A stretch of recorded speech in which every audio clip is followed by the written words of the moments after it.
नमस्कार, welcome to my channel unwind with Kalavya. क्या आपने कभी सुना है एक ऐसी देवी के बारे में जो अपने भक्तों से सपनों में बात करती हैं और सपनों में आकर उनको रास्ता भी दिखाती हैं। बस इतना ही नहीं, भगवान जगन्नाथ के सबसे बड़े रहस्य को भी संभालती हैं। आज हम बात करेंगे काकटपुर माँ मंगला के बारे में, जिन्हें ओडिशा में जीवित देवी भी माना जाता है। प्राची नदी के किनारे स्थित माँ मंगला का ये पवित्र स्थल बस एक शक्तिपीठ नहीं है, बल्कि एक ऐसा केंद्र है जहाँ माँ अपने भक्तों की हर पुकार सुन लेती हैं। हाँ, अब जानते हैं इस कहानी का सबसे रहस्यमय किस्से के बारे में। जब होता है नवकलेबर, मीन्स भगवान जगन्नाथ, बलभद्र और माँ सुभद्रा की नई मूर्तियां बनाई जाती हैं। तब सबसे पहले पुजारी जी काकटपुर आते हैं माँ मंगला के पास, और हाँ, उधर एक विशेष पूजा का आयोजन भी किया जाता है और रात को पुजारी जी मंदिर में ही सो जाते हैं।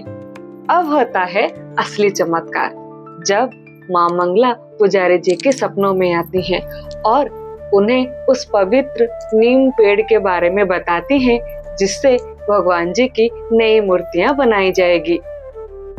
जरा सोचिए, एक ऐसी देवी जो खुद रास्ता बताती हैं, और हाँ, हैरानी की बात यह है, आज तक देवी का हर बताया हुआ स्थान पूरी तरह सही साबित हुआ है। बस इतना ही नहीं, माँ का उत्पत्ति का भी एक अद्भुत कथा है। कहा जाता है एक दिन उस एरिया के जो राजा थे, उन्हें सपना आया।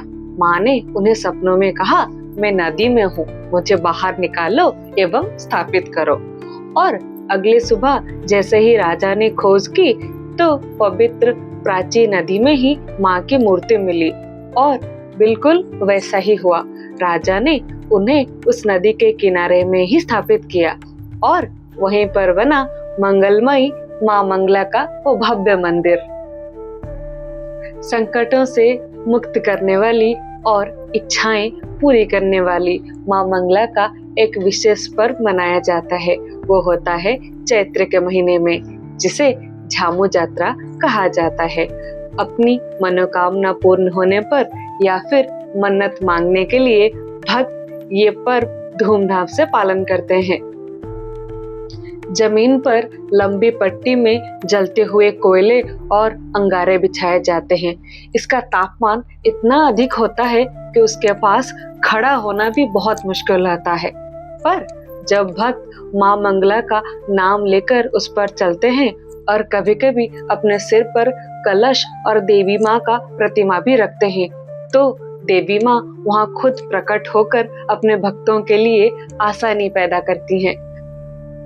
ढोल नगाड़े की आवाज, जय मां मंगला की नारेबाजी और भक्ति का जोश, ऐसा लगता है पूरा माहौल ही माँ के लिए समर्पित हो। और हाँ, ऐसा सारे भक्तों को लगता है कि जैसे माँ खुद वहाँ उपस्थित हुई हो। तो जब आपको मौका मिले, काकटपुर जरूर आइए, माता मंगला का दर्शन कीजिए, क्योंकि ये बस एक मंदिर नहीं है, एक ऐसा स्थान है जहाँ आज भी देवी अपने भक्तों से खुद बात करती हैं। आज के लिए इतना ही। जय मां मंगला।